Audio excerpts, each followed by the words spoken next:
Ya, kita akan mulai membaca Destinturein bab yang ketujuh. Judulnya Injil yang Paulus beritakan. Saudara-saudaraku yang terkasih, Anda harus memusnahkan ide bahwa pengampunan atas semua dosa merupakan ajaran dasar. Perhatikan Joseph Prince menggunakan kata yang kuat di sini, memusnahkan ide. Jadi ini betul-betul sesuatu yang harus ditiadakan dalam pemikiran kita. Pikirkanlah tentang ini. Seandainya itu benar bahwa ajaran dasar, mengapa begitu banyak orang percaya gagal dan kalah karena mereka tidak mengerti tentang pengampunan dosa? Kuasa Injil adalah menjalani kehidupan setiap saat Anda bangun dengan memiliki keyakinan bahwa semua dosa Anda telah diampuni. Bandingkanlah ini dengan kehidupan dalam perasaan bersalah dan perasaan terhukum yang terus-menerus, yang berasal dari cara berpikir bahwa saat Anda berbuat dosa, persekutuan Anda dengan Tuhan terputus. Ia tidak lagi menjawab doa-doa Anda, ia menjadi jauh dari Anda, dan sampai Anda bertobat dan mengakui semua dosa Anda, Roh Kudus tidak akan kembali kepada Anda. Nah, ini persoalannya adalah cara berpikir. Jadi perasaan bersalah dan perasaan terhukum yang terus-menerus ada itu berasal dari cara berpikir kita yang keliru. Banyak orang Kristen masih memiliki pemahaman bahwa mereka bertanggung jawab untuk menjaga pengampunan Tuhan melalui perbuatan-perbuatan mereka sendiri. Jadi bagaimana pengampunan dosa dapat merupakan pengajaran dasar? Ada terlalu banyak orang percaya, bahkan gembala, pengkhotbah, dan pemimpin, dan banyak orang dengan gelar dan surat-surat kepercayaan sekolah Alkitab yang mengagumkan, yang masih bingung tentang ajaran pengampunan. Karena itu, cara terbaik untuk mengerti Injil bukanlah mendasarkannya pada apa yang pernah Anda dengar dari berbagai sumber, bukan mendasarkannya pada apa yang pernah Anda dengar dari berbagai sumber, tetapi kembalilah kepada apa yang diberitakan para rasul di gereja mula-mula. Marilah kita memeriksa apa yang Rasul Paulus, Rasul Perjanjian Baru, beritakan. Paulus adalah rasul yang ditetapkan Tuhan untuk memberitakan Injil kasih karunia.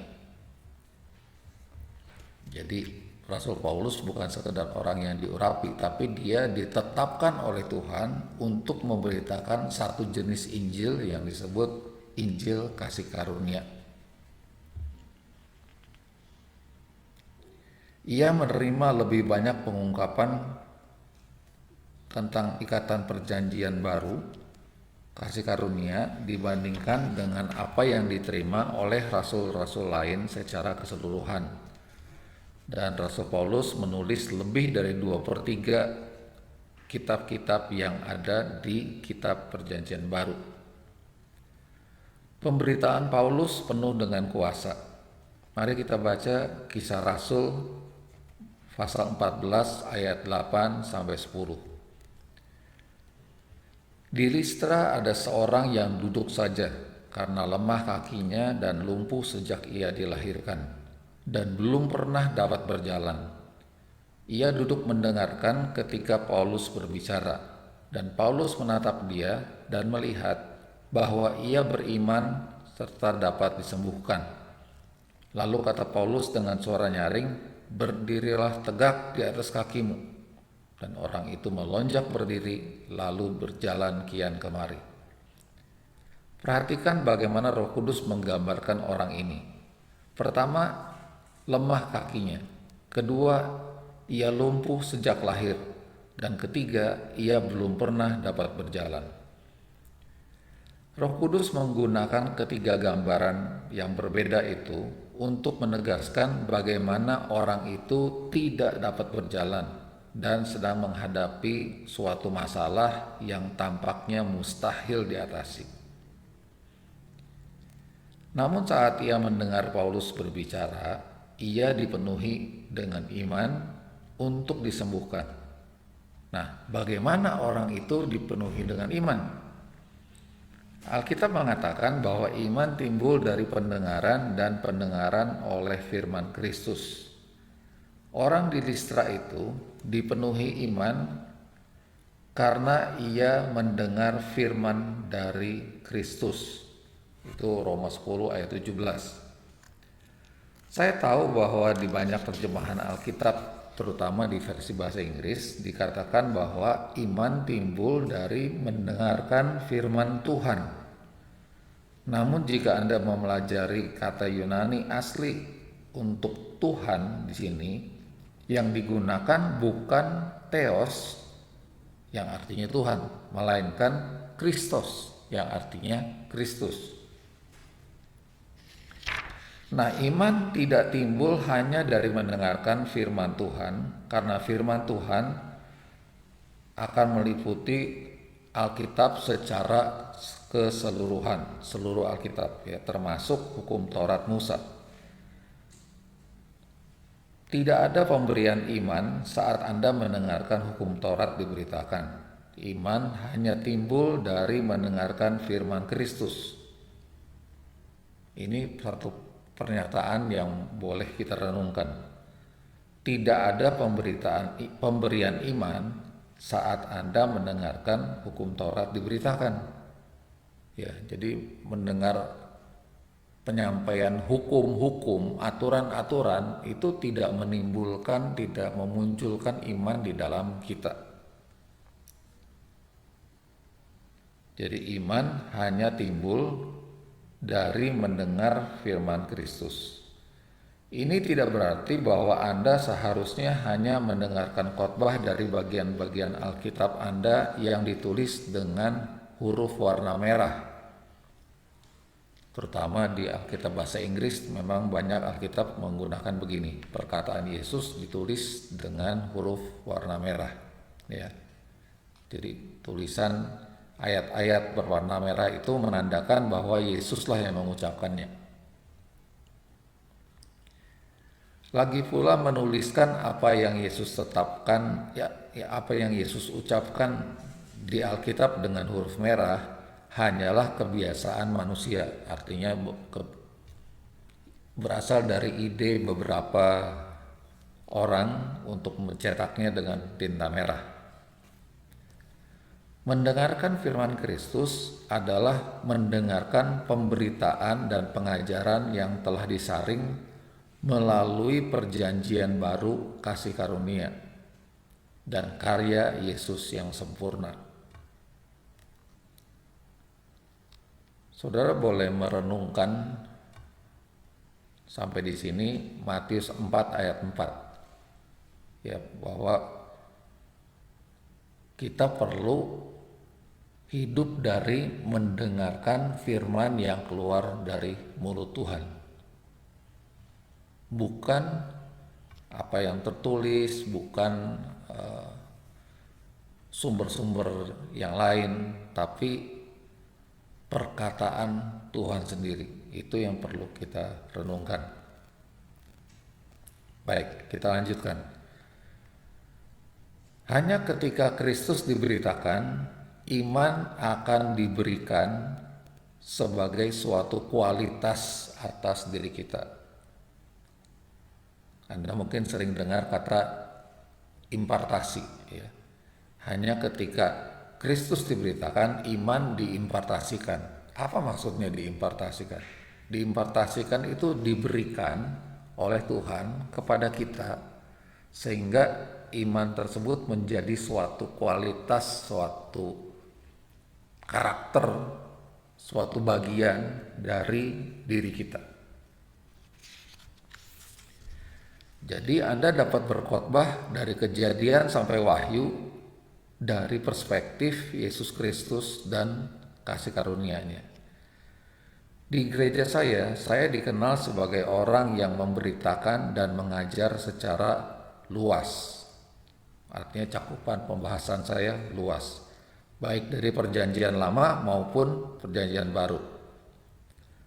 Lagi pula Kristus tersembunyi dalam ayat-ayat di perjanjian lama dan diungkapkan dalam ayat-ayat di perjanjian baru. Dalam perjanjian lama Anda akan menemukan bayangan, bayang-bayang, tipologi Kristus dalam kelima persembahan imamat. Kalau Anda mau tahu, kelima persembahan imamat itu adalah yang pertama korban bakaran, yang kedua korban sajian, yang ketiga korban persembahan khusus, yang keempat adalah korban penghapus dosa, yang kelima adalah korban tebusan. Jadi Anda dapat menemukan bayangan Kristus dalam kelima persembahan imamat tadi, atau dalam kemah suci Musa, dan bahkan dalam pakaian imam besar. Namun diperlukan seorang pelayan perjanjian baru untuk memunculkan Kristus dari bayangan-bayangan atau lambang-lambang tadi.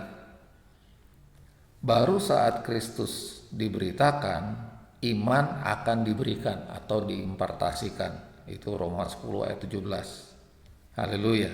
Saya suka sekali bicara tentang Yesus. Apa yang diberitakan oleh Paulus? Mari kita kembali pada orang di Listra tadi. Apakah yang Paulus sedang beritakan yang begitu penuh kuasa, yang memberikan atau memunculkan iman begitu besar kepada orang itu sehingga ia dapat mempercayai kesembuhan dalam keadaannya yang secara fisik mustahil? Ya, Pastor Prince, saya kira Paulus sedang mengajarkan kesembuhan ilahi. Mari kita melihat kisah itu. Alkitab hanya mengatakan bahwa Paulus sedang memberitakan Injil di Listra.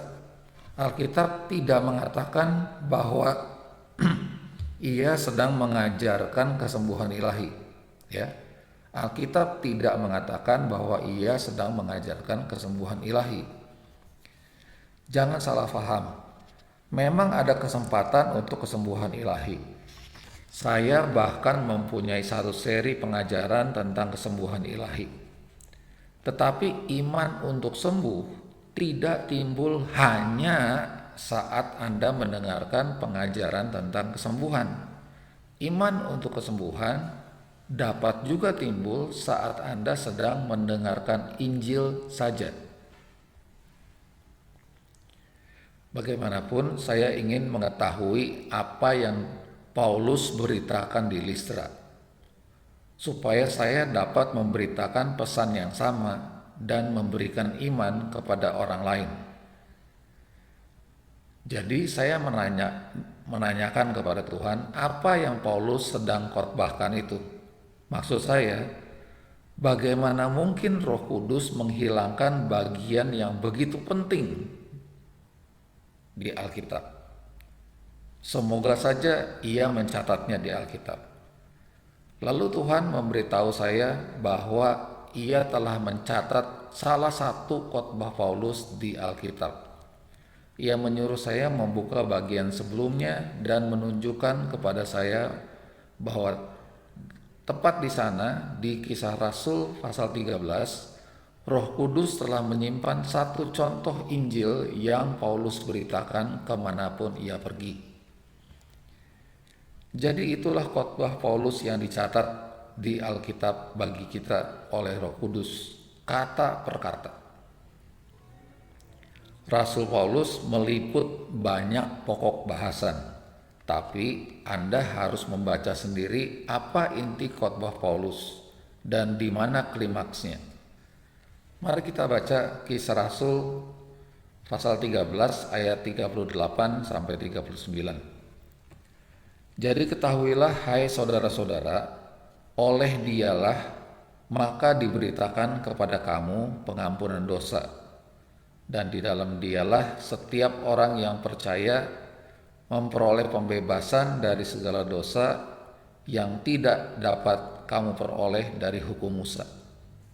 Saya perlu memberi penjelasan sedikit dari ayat ini, tentang ayat ini dari ayat bahasa Inggrisnya. Di ayat 39 dikatakan di bahasa Inggris, dan di dalam dialah setiap orang yang percaya dibenarkan dari segala dosa. Bahasa Indonesia menggunakan kata setiap orang yang percaya memperoleh pembebasan dari segala dosa. Bahasa Inggris bilang setiap orang yang percaya dibenarkan dari segala dosa yang tidak dapat kamu peroleh dari hukum Musa. Saya melihat apa yang bahasa Yunaninya katakan atau maksudkan dengan dibenarkan di sana. Kata Yunaninya menggunakan kata dikaio yang artinya dipandang benar sebagaimana seharusnya, lalu dinyatakan benar sebagaimana seharusnya, dan diperagakan benar sebagaimana seharusnya. Nah, hal ini, pembenaran yang semacam ini, maksudnya dipandang benar oleh Tuhan, dinyatakan benar oleh Tuhan, dan diperagakan benar oleh Tuhan. Hal-hal semacam ini tidak dapat kita peroleh dengan mencoba mentaati hukum Musa. Tidak bisa. Ini hanya bisa kita dapatkan, kita terima ketika itu diberikan kepada kita. Karenanya perhatikan, setiap orang percaya dibenarkan, bukan membenarkan diri mereka melalui perbuatan, tapi dibenarkan. Ya, ada pemahaman yang luar biasa di sini. Puji Tuhan. Kuasa Injil yang Paulus beritakan ditemukan dalam pengampunan semua dosa Anda yang berlaku bagi setiap orang percaya. Berlaku bagi setiap orang yang percaya. Tidak ada persyaratan lain untuk pengampunan semua dosa Anda. Perjanjian lama yang didasarkan pembenaran oleh perbuatan atau kepatuhan kepada hukum Taurat. Dalam perjanjian itu Anda diharuskan berbuat baik, berbuat benar untuk memperoleh pengampunan. Namun perjanjian baru kasih karunia didasarkan sepenuhnya pada pembenaran oleh iman atau percaya kepada Yesus Kristus. Jadi ketika Anda mendengarkan firman Tuhan, iman itu ditanamkan, diberikan, ditaruhkan ke dalam Anda, dan Anda menjadi percaya. Dan itulah yang membuat Anda jadi benar dalam perjanjian baru kasih karunia. Pembenaran sepenuhnya hanya oleh iman. Dapatkah Anda melihat perbedaan radikalnya antara cara perjanjian yang lama dengan cara perjanjian yang baru? Tuntutannya di perjanjian yang baru ini bukan lagi kepada Anda, tetapi kepada Kristus. Inilah kabar baik itu. Setiap orang yang percaya kepada Yesus, maka semua dosanya diampuni dan ia dibenarkan sepenuhnya. Apakah ini kabar baik? Tentu saja, haleluya. Tidak ada kabar yang lebih baik daripada ini. Saya hanya dapat membayangkan bagaimana orang di Listra itu menanggapi saat ia mendengar Paulus mengatakan bahwa ia dapat dibenarkan sepenuhnya jika ia percaya kepada Yesus saja. Saat orang itu mendengar Paulus sedang berkhotbah tentang kabar baik Kristus, iman timbul dan memenuhi hatinya. Dengan air mata bercucuran, ia pasti memalingkan wajahnya dari kakinya yang lumpuh dan menolak setiap pemikiran bahwa ia telah lumpuh sejak lahir karena ia sedang dihukum atas dosa-dosa orang tuanya. Sebaliknya, ia pasti percaya dengan segenap hati bahwa jika ia percaya kepada Yesus Kristus, semua dosanya akan diampuni. Mungkin sambil terseduh-seduh ia berbisik, "Aku percaya." Dan saat itu juga ia mendengar suara yang nyaring mengatakan, "Berdirilah tegak dengan kedua kakimu." Itulah Paulus yang sedang memerintahkan dia, dan sebelum ada waktu bagi dia untuk ragu, ia menyadari dirinya sendiri sedang melompat di atas kedua kakinya dengan bersukacita. Dan untuk pertama kali untuk seumur hidupnya ia berjalan. Di halaman 75, subjudulnya Injil memberikan iman. Injil memberikan iman, atau Injil mengimpartasikan iman. Perhatikanlah bahwa Paulus tidak menumpahkan tangan ke atas orang itu untuk menyembuhkannya. Tidak ada undangan untuk maju ke altar bagi orang-orang yang ingin disembuhkan. Iman yang membuat seseorang sembuh hanya berasal dari mendengarkan Injil Yesus Kristus. Kami sering mengalami ini dalam kebaktian-kebaktian kami. Sewaktu orang duduk dalam kebaktian serta mendengarkan Injil kasih karunia dan karya Yesus yang sempurna sedang diberitakan, mujizat-mujizat kesembuhan terjadi. Semakin besar pewahyuan yang Anda terima dari karyanya yang sempurna, semakin besar pula pemberian iman yang akan Anda terima untuk keadaan apapun, bahkan keadaan-keadaan yang tampaknya mustahil.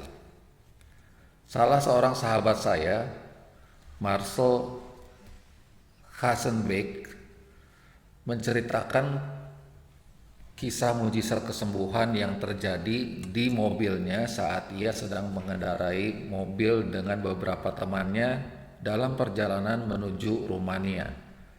Marcel adalah seorang gembala gereja yang dinamis di Belanda, dan pada hari itu ia sedang dalam perjalanan ke pertemuan khotbah di Rumania. Ia sedang mendengarkan salah satu khotbah saya di mobilnya yang sering ia lakukan. Karena mengantuk dalam perjalanan yang membosankan dan jauh itu, salah seorang teman Marcel yang duduk di bagian belakang tertidur. Temannya ini pernah mengalami kecelakaan jet ski beberapa tahun sebelumnya, dan sejak saat itu ia sering menderita rasa nyeri di punggungnya. Entah bagaimana, melalui kabut tidurnya, ia mendengar saya mengkhotbahkan ini. Yesus sudah menyembuhkan Anda dan iblislah yang memberikan gejala-gejala palsu di tubuh Anda. Dalam hatinya ia berkata, "Amin," bersepakat bahwa Yesus telah menyembuhkan dia dengan mengambil dosanya dan menanggung kutuk atasnya. Saat itu juga ia merasakan kuasa Tuhan mengalir di seluruh tubuhnya, dan hari ini ia sepenuhnya sembuh. Seluruh rasa sakit di punggungnya lenyap. Itulah kuasa yang berasal dari mendengarkan Injil Yesus. Begitulah caranya iman timbul. Semakin banyak tentang Yesus yang Anda dengar, semakin besar kasih karunia-Nya yang Anda terima, dan semakin besar pewahyuan yang Anda terima dari karyanya yang sempurna, semakin besar pula pemberian iman yang akan Anda terima untuk keadaan apapun, bahkan keadaan-keadaan Anda yang tampaknya mustahil. Pengalaman Adi Kodrati dengan lonceng. Pada tahun 2000, saya menyampaikan khotbah yang berjudul Aleph Tav, Jesus Signature in the Bible, atau Alpha Omega tanda tangan Yesus di Alkitab. Dalam salah satu pertemuan pendalaman Alkitab tengah minggu reguler kami, Alef adalah huruf pertama dari abjad bahasa Ibrani dan Taf adalah huruf terakhir. Pesan khotbah saya adalah tentang pribadi Yesus dan bagaimana ia menyatakan dirinya sebagai Alfa dan Omega, yang awal dan yang akhir. Sementara saya sedang berkhotbah, sampailah saya pada 2 ayat di khotbah Paulus yang baru saja kita bahas, dan saya membaca kedua ayat itu keras-keras. Kisah Rasul 13 ayat 38 dan 39 saya bacakan dari versi bahasa Inggrisnya. Jadi ketahuilah hai saudara-saudara, oleh dialah maka diberitakan kepadamu pengampunan dosa, dan di dalam dialah setiap orang yang percaya dibenarkan dari segala dosa yang tidak dapat kamu peroleh dari hukum Musa.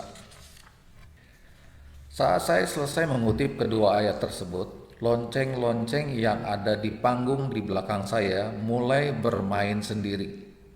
Lonceng-lonceng ini chimes, ya, sudah tahu chimes itu seperti tabung yang kosong dan digantung gitu ya, sehingga ketika berbenturan akan menghasilkan bunyi-bunyian yang indah. Tidak seorang pun berada dekat lonceng-lonceng itu atau chimes itu. Para pemusik saya tidak sedang duduk di panggung di belakang saya saat saya sedang berkhotbah. Setiap orang duduk di depan saya seperti biasa. Itu bukan hanya dentingan lembut. Lonceng-lonceng atau chimes itu bermain secara indah, bermain sendiri secara indah. Mundur dan maju, mundur dan maju, mundur dan maju. Dari lonceng yang pertama sampai yang terakhir. Ini disaksikan oleh lebih dari 1.000 orang yang menghadiri kebaktian itu. Setiap orang dapat mendengar nada-nada sejenis kristal dari lonceng-lonceng itu. Urapan Tuhan mengisi seluruh ruangan. Beberapa orang mulai menangis, sementara yang lain memuliakan Tuhan dan mulai bertepuk tangan. Sungguh indah sekali. Itu adalah Tuhan. Tepat saat saya selesai membacakan kedua ayat tentang pengampunan dosa tersebut, Roh Kudus turun ke atas jemaat kami dan merangkul kami, seolah-olah Roh Kudus sedang mengatakan satu gema amin pada kedua ayat tersebut. Siapapun yang telah mendengar bunyi lonceng-lonceng tersebut dapat menjamin bahwa tidak mungkin gelombang musik yang berasal dari lonceng itu disebabkan oleh hembusan angin atau penyebab alami lainnya. Itu adalah suatu peristiwa adikodrati. Tuhan sedang meneguhkan kebenaran firman-Nya dengan suatu tanda. Lonceng-lonceng itu bermain secara sengaja. Saya hanya dapat membayangkan seorang malaikat Tuhan memainkan jari-jarinya sepanjang lonceng-lonceng itu sebelum membiarkan jari jemarinya menyapu seluruh lonceng itu lagi dan lagi. Tidak mungkin bagi saya untuk sepenuhnya menggambarkan apa yang telah terjadi kepada Anda di buku ini. Anda harus mendengarkannya sendiri. Seperti biasa, kebaktian kami di semua kebaktian reguler kami direkam dengan alat perekam, baik audio maupun video. Jika Anda memang memiliki rekamannya, Anda dapat secara jelas mendengar lonceng-lonceng itu sedang bermain dengan jelas. Sayangnya, Anda tidak akan dapat melihat lonceng-lonceng itu dalam rekaman DVD, walaupun Anda akan melihat sorotan kamera tentang saya sedang berpaling ke arah lonceng-lonceng itu dan ke arah jemaat untuk melihatnya.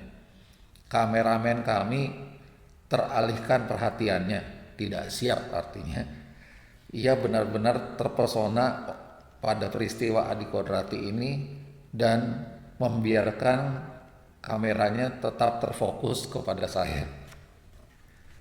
Nah, izinkan saya menyampaikan kepada Anda mengapa malam itu khususnya penting bagi saya.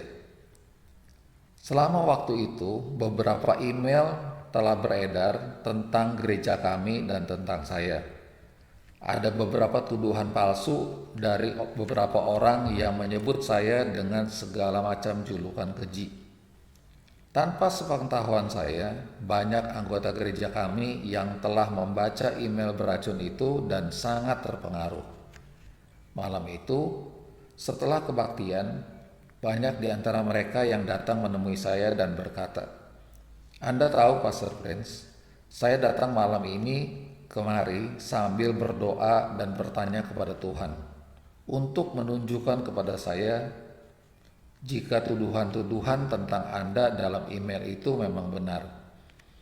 Saya tidak ingin mendengar dari orang-orang yang menulis email itu, bahkan tidak ingin mendengarnya dari Anda juga.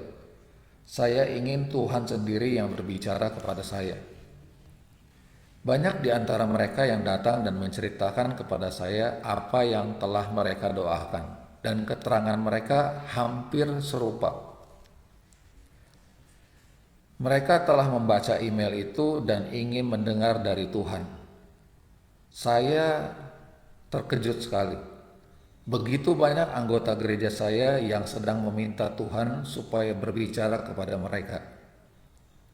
Dan saat lonceng-lonceng itu bermain begitu adikodrati, itu adalah suatu peneguhan dari Tuhan tentang ketepatan dari apa yang sedang saya khotbahkan. Dan mereka memutuskan untuk tidak memperhatikan lagi email beracun itu. Tanpa saya mengetahui tentang racun yang disebarluaskan tentang saya itu, Tuhan telah membenarkan saya. Ia adalah pembela saya. Haleluya. Selama bertahun-tahun telah banyak orang menuliskan dan mengatakan segala macam hal yang mengerikan tentang saya. Saya telah dijuluki dengan berbagai sebutan, tapi saya tidak pernah membalasnya dengan cara apapun. Kepercayaan dan keyakinan saya ada di dalam Tuhan.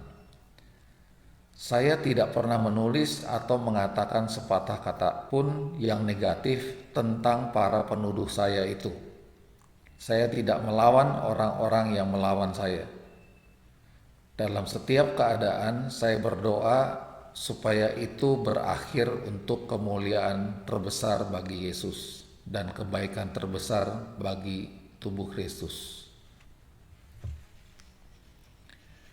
Ya, ini satu pengalaman yang luar biasa saya kira dari Pastor Joseph Prince, dan kita bisa merenungkan bagaimana kita akan bereaksi seandainya kita ada di posisi seperti itu.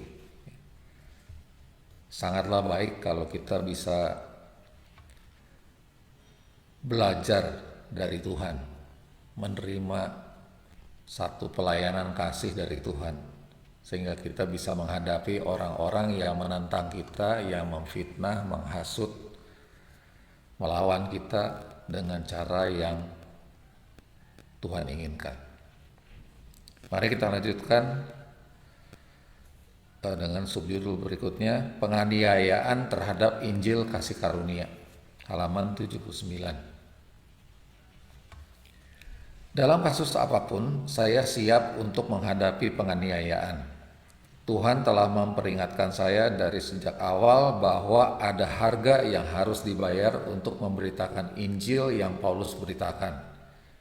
Ia memberitahukan bahwa orang akan menjuluki saya dengan berbagai sebutan yang jahat dan akan menganiaya saya. Dan penganiayaan memang terjadi. Tetapi penganiayaan itu terutama berasal dari kalangan agamawi yang percaya pada pembenaran melalui hukum Taurat dan melalui upaya-upaya manusia. Ini konsisten dengan apa yang telah Yesus sendiri alami. Saat ia masih hidup sebagai manusia di bumi ini, kelompok orang yang tidak dapat menerima dia hanyalah orang-orang Farisi, para ahli di bidang hukum Taurat. Mereka mengetahui isi hukum Taurat luar dalam, tetapi mereka bukan penulis hukum Taurat. Mereka tidak dapat maksudnya mengetahui penulis hukum Taurat yang sedang berdiri di depan mereka. Bukankah itu mengherankan?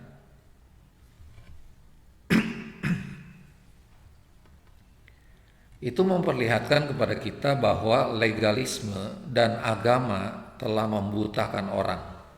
Orang-orang agamawi memiliki mata yang tidak dapat melihat dan telinga yang tidak dapat mendengar secara rohani atau hal-hal rohani. Sebaliknya, orang-orang yang mengakui bahwa mereka adalah orang-orang berdosa yang tidak berdaya, misalnya para pelacur, para pemungut cukai yang korup, para nelayan yang kasar, dan sampah masyarakat lainnya, mereka ini tidak memiliki pengetahuan tentang hukum Taurat seperti orang-orang Farisi, tetapi mereka menerima dan menyambut Yesus dengan sukacita. Tapi Pastor Prince, jika apa yang Anda sedang sampaikan benar-benar berasal dari Tuhan, itu tidak akan menimbulkan perpecahan. Mari kita melihat apa yang terjadi di Kisah Para Rasul 13. Setelah Paulus selesai berkhotbah, orang-orang kafir memohon supaya khotbah yang sama disampaikan lagi kepada mereka pada Sabat berikutnya.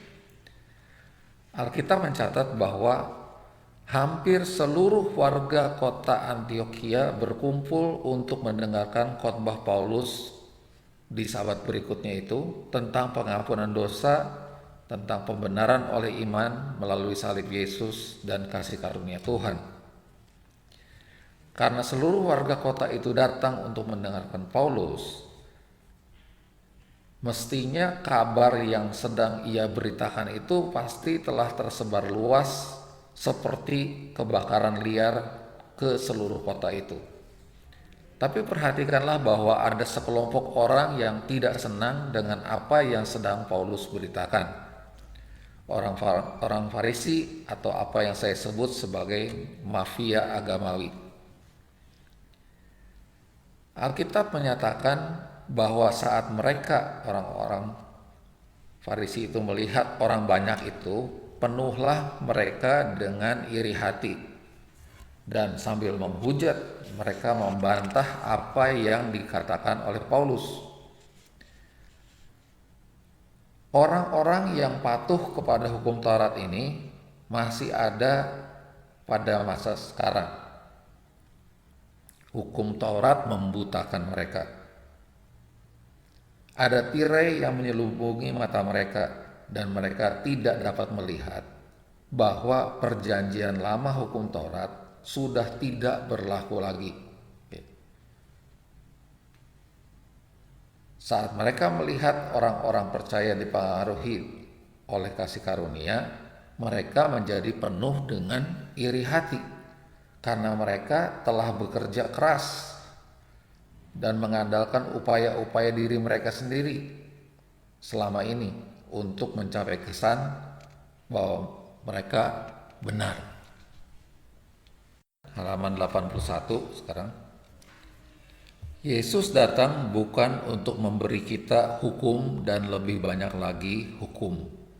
Ia datang untuk memberi kita kehidupan yang berkelimpahan melalui kasih karunia-Nya. Jadi, saat orang-orang Farisi melihat banyak orang percaya di bawah kasih karunia menerima mujizat, berkat, dan terobosan dalam kuasa Yesus Kristus dan dikenakan kebenarannya yang sempurna tanpa perbuatan dan tanpa upaya apapun dari diri mereka, maka orang-orang Farisi ini menjadi iri hati. Dalam iri hati mereka, mereka membantah, menghujat, dan menentang Paulus. Perpecahan itu terjadi bukan karena Paulus tidak sedang memberitakan Injil Yesus Kristus, tetapi justru karena ia sedang memberitakan Injil kasih karunia Tuhan.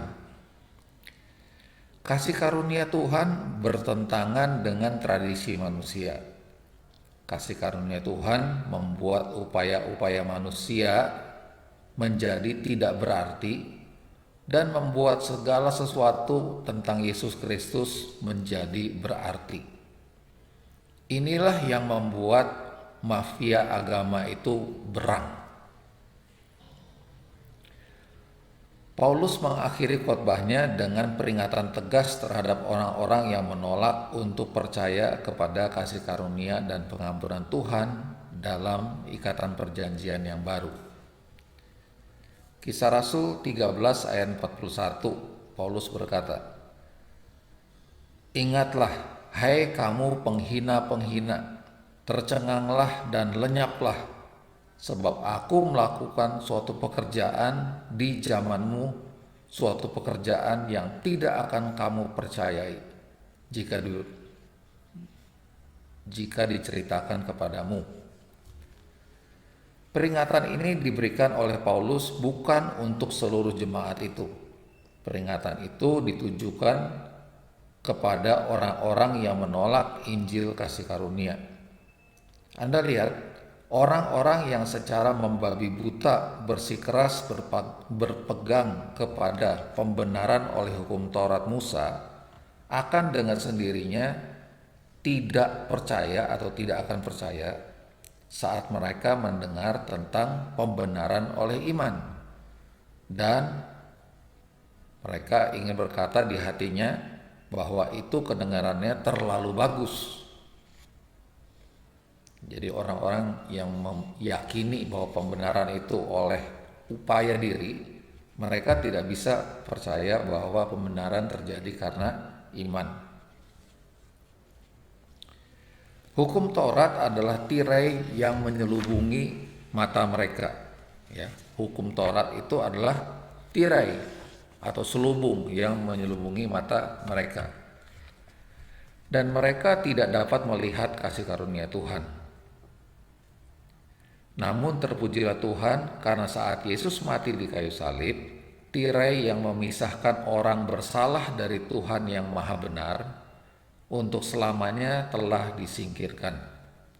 Alkitab mengatakan bahwa saat Yesus menyerahkan rohnya, tirai bait suci terbelah menjadi dua dari atas ke bawah.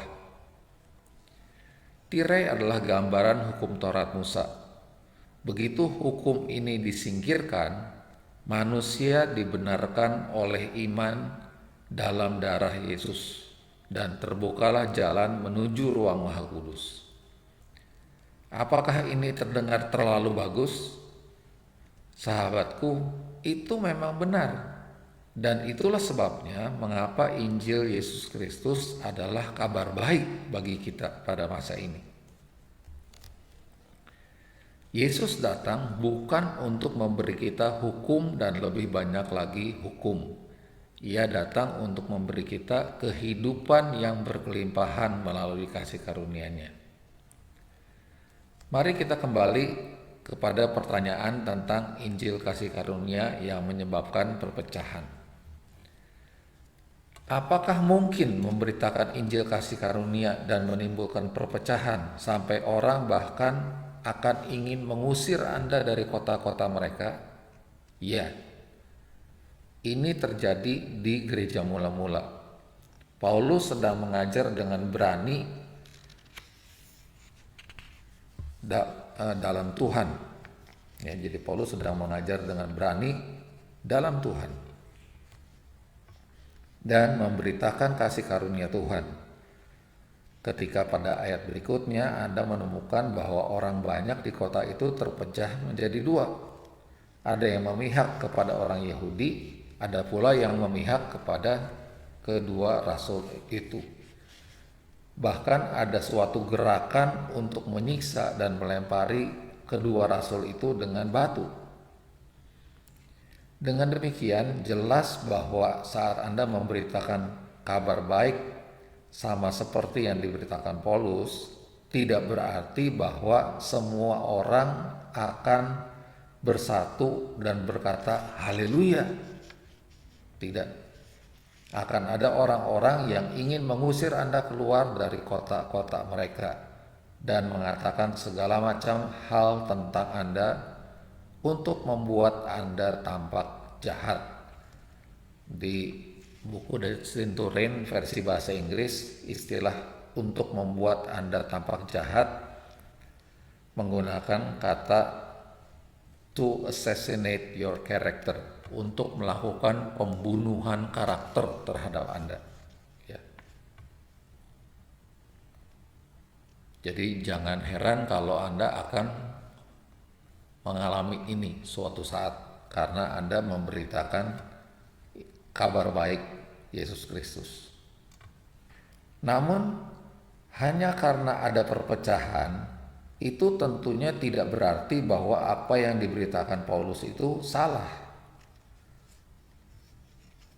Itulah tepatnya mengapa Paulus memperingatkan bahwa bahkan jika Tuhan menyatakan sesuatu yang begitu baik, akan ada orang yang menolak untuk percaya. Sebab aku melakukan suatu pekerjaan di zamanmu, suatu pekerjaan yang tidak akan kamu percayai sekalipun diceritakan kepadamu.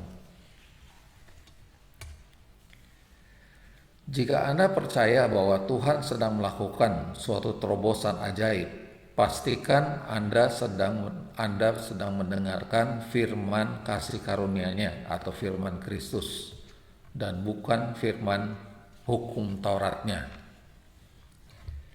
Itulah sebabnya mengapa Injil yang diberitakan oleh Paulus bukan kabar baik untuk menyenangkan manusia.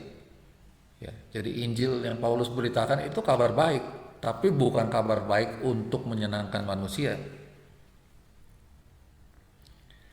Paulus tidak berkhotbah untuk disambut kemanapun ia pergi. Ia memberitakan kebenaran Injil, bahkan jika itu berarti ia harus dilempari batu oleh para penentangnya dan diusir dari kota-kota tempat dia berkhotbah. Ia melakukan itu karena Injil adalah kuasa Tuhan.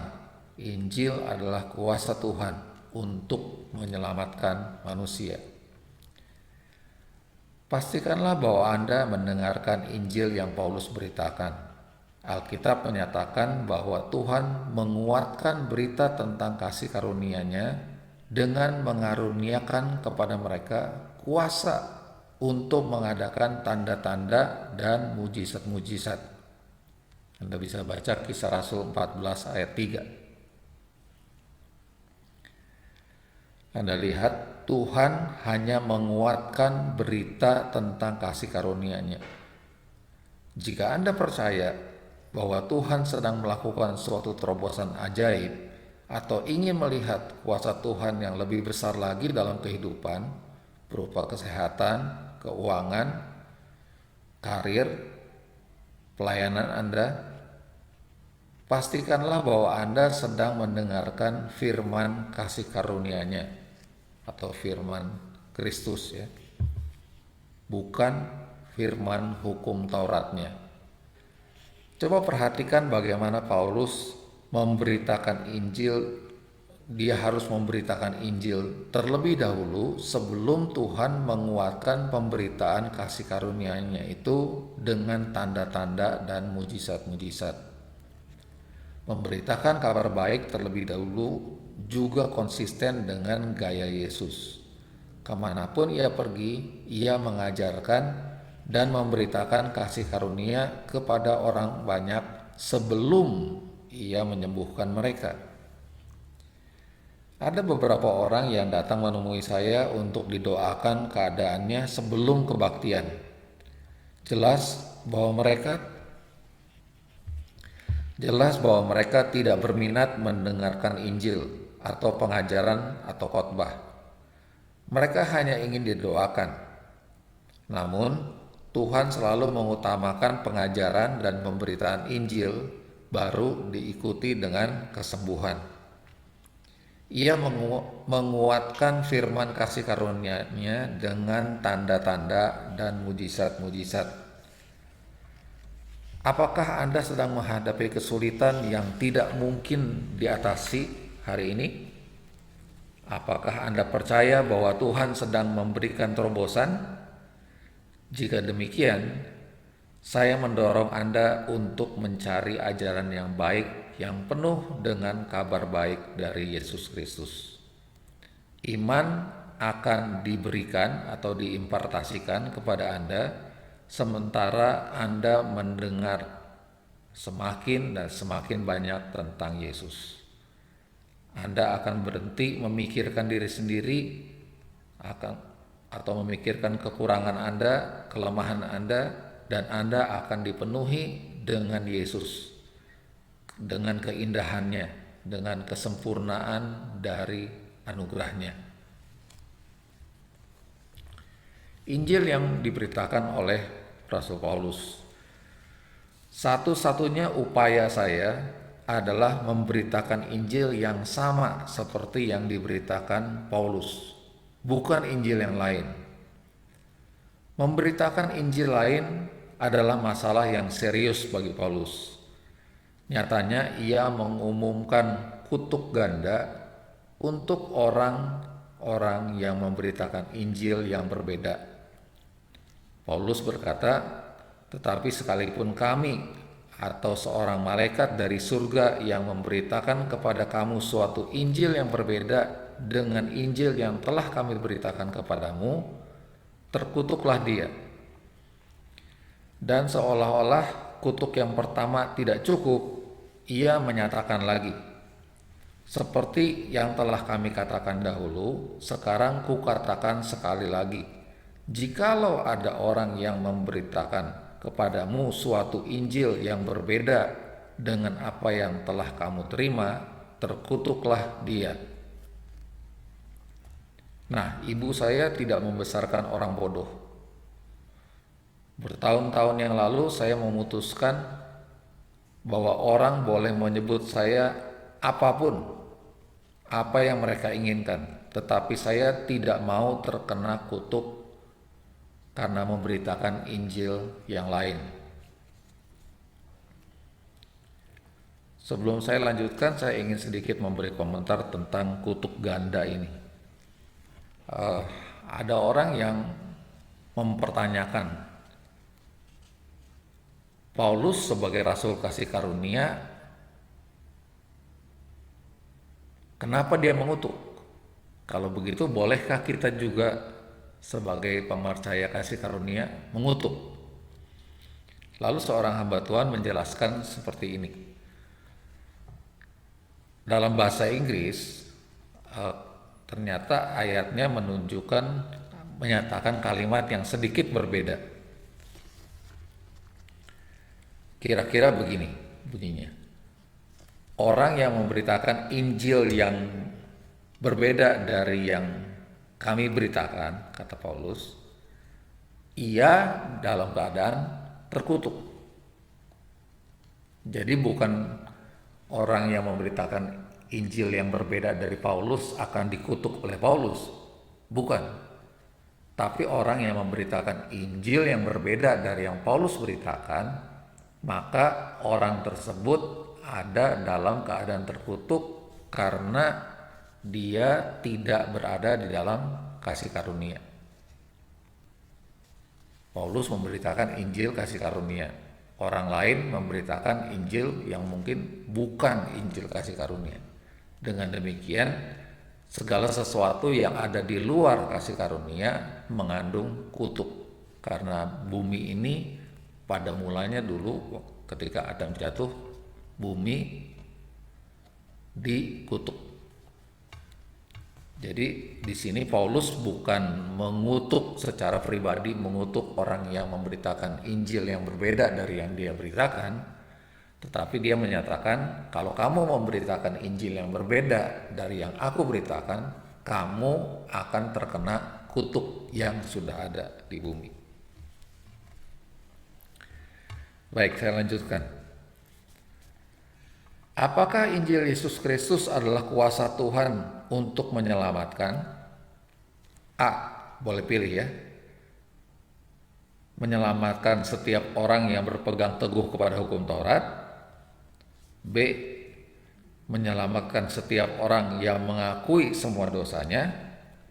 C. Menyelamatkan setiap orang yang berpuasa dan menaikkan doa yang panjang-panjang. Tidak satu pun dari pilihan di atas yang benar. Jawabannya adalah pilihan yang D. Menyelamatkan setiap orang yang percaya. Sekali lagi, menyelamatkan setiap orang yang percaya.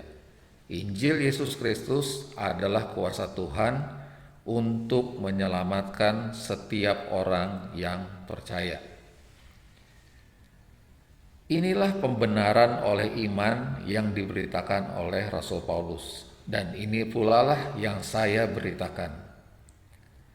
Di bawah ikatan perjanjian baru kasih karunia, kita dibenarkan bukan oleh tingkah laku benar kita, bukan oleh perilaku benar kita, melainkan oleh kepercayaan benar kita kepada Yesus Kristus. Melalui orang ini diberitakan kepada Anda pengampunan atas semua dosa Anda, maksudnya melalui Yesus Kristus. Apakah Anda percaya kepada Yesus? Jika jawaban Anda adalah ya, jangan biarkan siapapun menambahkan lebih banyak persyaratan pada pengampunan dosa Anda. Semua dosa Anda sudah diampuni hanya karena Anda percaya kepada Yesus. Tidak lebih, tidak kurang. Inilah Injil yang Paulus beritakan. Saat Anda mendengar dan mempercayainya, Anda akan melihat kuasa Tuhan memasuki situasi Anda, masalah Anda, keadaan Anda, dan mengubah semuanya untuk kebaikan bagi Anda.